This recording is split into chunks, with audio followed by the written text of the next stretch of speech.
Dr. Zakir Naik and friends. I deem it my privilege to be here this morning to hear this talk by Dr. Zakir Naik, the President of the Islamic Research Foundation, and I was really impressed by it. I am a Hindu, but don't go to the temples. Neither introduce religion in my politics. I belong to the Congress. Here, those who came to hear Dr. Zakir Naik should have seen and realized that he is a person who has to do with Islam religion, and he will speak only on Islam religion. And I feel it very unhappy that some of the people who introduce religion in politics tried to obstruct his speech by asking inconvenient questions. May I ask them a question? Have they read Vedas? Have they read Upanishads?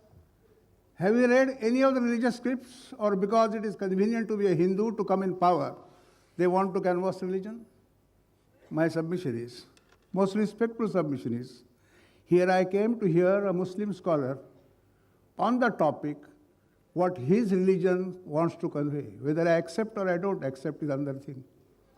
But I will tell you that the Hindu religion is there for thousands of years, and Islam religion has come 1400 years back. It is a religion which has come up after seeing the torture done by other religions on the people of the world, and therefore that is a religion which is more socialistic and has given more the method also how to implement.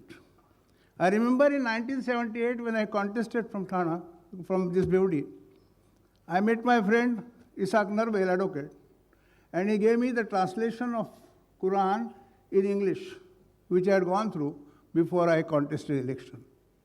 I still remember to have read The Contribution of the Muslim in the Freedom Movement of India, a book written by author, and I am to tell my friends here who are talking about the religion and Hinduism, that it was the Wahhabis who first stood against the British in 1833.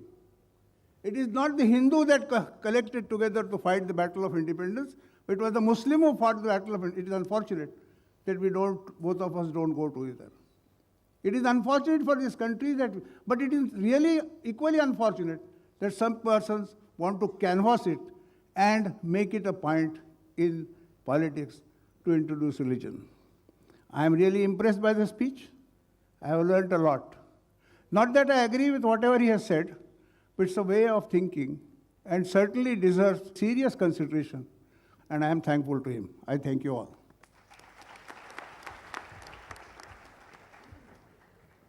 May I now request respected advocate K.R. Hingorani to present his presidential address. Dr. Naik, Hegde Sahab, my friends, I'm really honored to have been asked to preside over this function, though of course in a vacancy-filling manner. But even then, I'm really proud to be here and associated with the thoughts which are expressed by Dr. Naik. I'm not an expert on any religion, either mine or of Dr. Zakir's. But one thing I can claim, that I was born in a place where Islam was first brought in to the shores of India. I come from a province known as Sindh.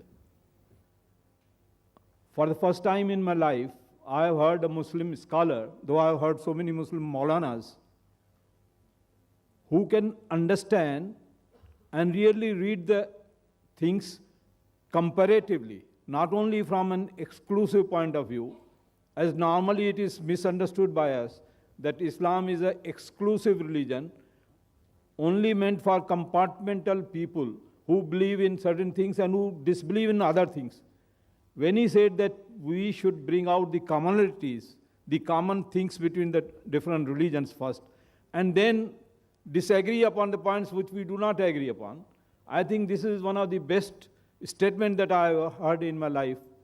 Once I had heard Dr. Radhakrishnan speaking in the same vein on the comparative religions of India, and after that, after about 50 years, I heard Dr. Naik to speak. that there are certain common things.